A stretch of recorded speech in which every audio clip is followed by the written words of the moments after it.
సజ్జల రామకృష్ణారెడ్డి గారు ఒక మాట మాట్లాడతారు, జగన్మోహన్ రెడ్డి గారు ఒకసారి మాట్లాడతారు. 14-19లో జగన్మోహన్ రెడ్డి గారు ఏం మాట్లాడారు, 19 ఎన్నికల్లో వైసీపీ పార్టీ వాళ్ళు ఏం మాట్లాడారు.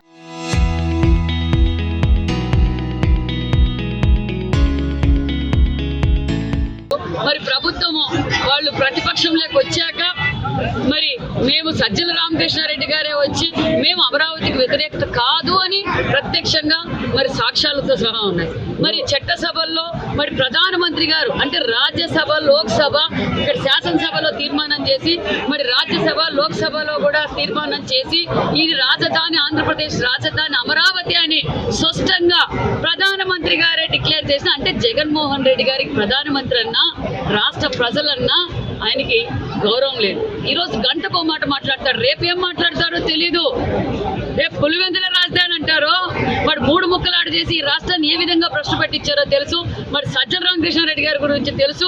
5 ఏళ్లుగా సజ్జల రామకృష్ణారెడ్డి గారు ఇచ్చిన 3 రాజధానులు ఆయన ఏమాత్రం అభివృద్ధి చేశారో, ఎక్కడ అభివృద్ధి, 1 లక్ష రూపాయలు పనిచేయగలిగారా?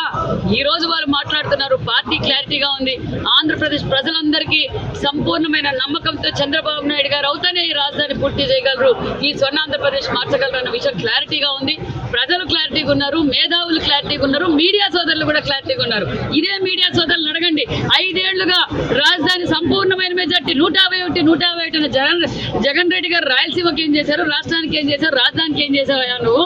ఈ రోజు పాలిటిక్స్, డైవర్షన్ పాలిటిక్స్ చేసుకుంటూ ప్రజలు మభ్యపెట్టాలనుకున్నారు. ప్రజలు క్లారిటీగా దగ్గరలో 11 సీట్లకు 0 సీటు కూడా రెడీ చేయడానికి సిద్ధంగా ఉన్నారు.